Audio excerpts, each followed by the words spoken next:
बहुत अच्छी स्वभाव की थी। वही पिंकी चिड़िया दिखने में बहुत सुंदर थी। वो स्वभाव से बहुत ही घमंडी और लालची थी। वो टुनटुनी चिड़िया से बहुत ही बुरा बर्ताव करती थी। एक दिन टुनटुनी चिड़िया पिंकी की फेवरेट नेल पॉलिश नाखूनों पर लगा लेती है, जिसे देखकर पिंकी चिड़िया गुस्से से आग बबूला हो गई। क्योंड़ी, तेरी हिम्मत कैसे हुई मेरी नेल पॉलिश को हाथ लगाने की? तेरे काले हाथों में नेल पॉलिश अच्छी नहीं लगती। तूने मेरी नेल पॉलिश गंदी कैसे कर दी? पता है कितनी महंगी नेल पॉलिश थी? पिंकी, तुम तो मेरी सगी बहन हो, फिर तुम मेरे साथ ऐसा बर्ताव क्यों करती हो? तेरे जैसी गंवार मेरी बहन नहीं हो सकती। कहाँ मैं इतनी सुंदर पढ़ी लिखी और कहाँ तू गंवार 5th पास। चल अब जल्दी से मेरे घोंसले से बाहर निकल। खबरदार, आगे से मेरे किसी भी नेल पॉलिश को हाथ लगाया तो। अपनी बहन पिंकी की बात सुन टुनटुनी चिड़िया बहुत दुखी होकर अपने घोंसले में चली गई। उसी गांव में जंगल के पास एक गुफा में एक दुष्ट जादूगर कौवा रहता था। उस जादूगर ने एक दिन नदी किनारे अपनी जादुई शक्ति से एक मायावी नेल पॉलिश का पेड़ लगाया। आखिरकार मायावी नेल पॉलिश का पेड़ यहाँ लग ही गया। हा हा हा। अब जो भी चिड़िया इस पेड़ से नेल पॉलिश लेकर अपने नाखूनों पर लगाएगी तो वो मेरे कब्जे में आ जाएगी। ऐसे ही एक एक करके गांव की सभी चिड़ियों को अपनी मुट्ठी में कर लूंगा। उसके बाद मैं सबकी बलि चढ़ा दूंगा। फिर मैं दुनिया का सबसे शक्तिशाली जादूगर बन जाऊंगा। ऐसे ही एक दिन पिंकी चिड़िया अपनी कुछ सहेलियों के साथ नदी किनारे घूमने गई। तभी उनकी नजर नेल पॉलिश के पेड़ पर पड़ी। पेड़ पर रंग बिरंगी नेल पॉलिश देखकर पिंकी चिड़िया अपनी सहेलियों से बोली, अरे लूसी, देखो तो मैंने ऐसा पेड़ कभी नहीं देखा।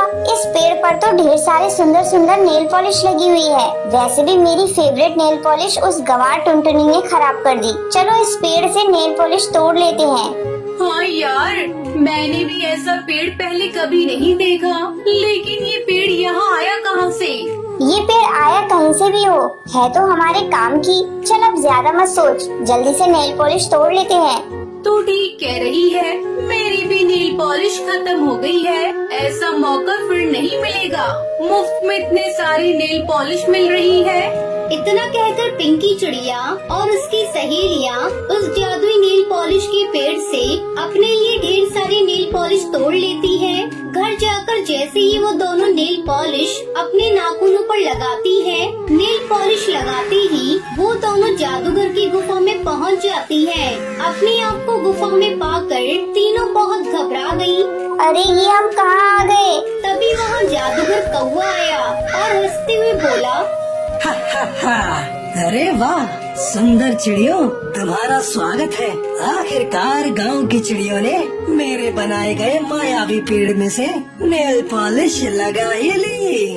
ऐसा कहकर जादूगर जोर जोर से हंसने लगा। प्लीज हमें छोड़ दो, हमसे गलती हो गई, हमें मत मारो।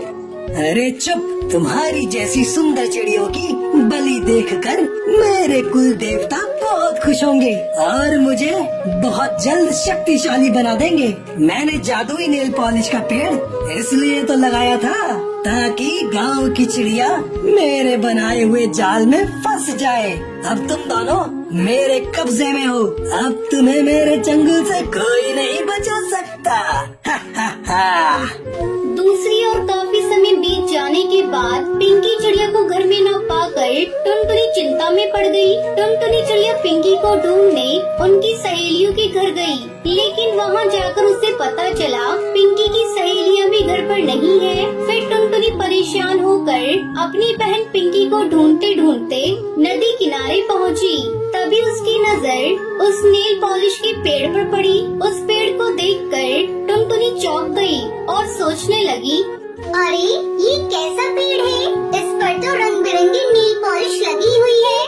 मैंने आज तक कभी किसी पेड़ पर नेल पॉलिश लगी हुई नहीं देखी। कल जब मैं यहाँ आई थी तब ये पेड़ यहाँ पर नहीं था। फिर अचानक रातों रात ये पेड़ यहाँ कैसे आ गया? कहीं कुछ गड़बड़ तो नहीं है? वो सोच ही रही थी कि तभी वहाँ एक सुंदर सी चिड़िया आई और उस पेड़ में से नेल पॉलिश निकालकर अपने नाखूनों पर लगाने लगी और देखते ही देखते वो अचानक गायब हो गई। ये नजारा देख टुनटुनी हक्का बक्का रह गई। लगता मायावी पेड़ है और किसी ने इसका गलत इस्तेमाल करने के लिए यहाँ लगाया है।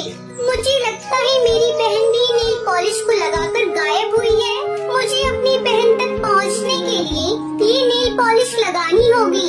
टुनटुनी चिड़िया नेल पॉलिश लगाने ही वाली होती है कि तभी एक परी वहाँ प्रकट हुई और बोली, रुक जाओ, ये तुम क्या करने जा रही हो? तुम उस दुष्ट जादूगर से अकेले कैसे लड़ पाओगी? मुझे अपनी बहन को किसी भी कीमत में बचाना है, चाहे मेरी जान ही क्यों न चली जाए। साथ ही मुझे गांव के बाकी चिड़ियाओं की भी जान बचानी है।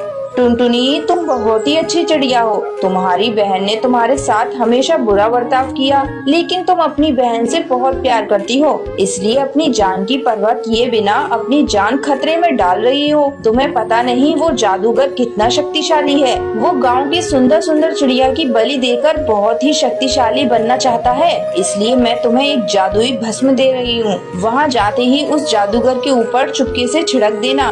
टुनटुनी चिड़िया परी का धन्यवाद कर जादुई भस्म छुपा कर रख लेती है। फिर टुनटुनी ने जादुई पेड़ से नेल पॉलिश तोड़कर अपने नाखूनों पर लगा ली और पलक झपकते ही वो भी इस जादूगर की गुफा में पहुंच गई और जादूगर को पुकारने लगी। दुष्ट जादूगर, मेरे सामने आ।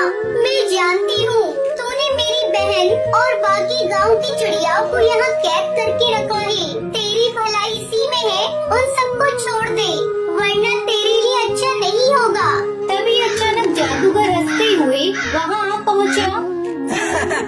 तू मेरा कुछ नहीं बिगाड़ सकती। तू तो एक मामूली चिड़िया है और मेरे पास जादुई शक्तियाँ हैं और मैं बहुत जल्द सभी चिड़ियों की बलि देकर शक्तिशाली बन जाऊंगा। जादूगर, मैं तुझे ऐसा करने नहीं दूंगी। टुनटुनी चिड़िया की बात सुनकर जादूगर जोर-जोर से हंसने लगा। तभी मौका पाकर टुनटुनी ने जादुई भस्म निकालकर जादूगर के ऊपर छिड़क दिया। जादूगर के शरीर पर भस्म पड़ते ही जादूगर कौवे का शरीर जलने लगा। जादूगर के मरते ही सभी चिड़िया उसके चंगुल से आजाद हो गयी। फिर सभी ने टुनटुनी को धन्यवाद किया। पिंकी चिड़िया को भी अपने किए पर बहुत पछतावा हुआ और पिंकी चिड़िया टुनटुनी से माफी मांगती है। उसके बाद दोनों बहनें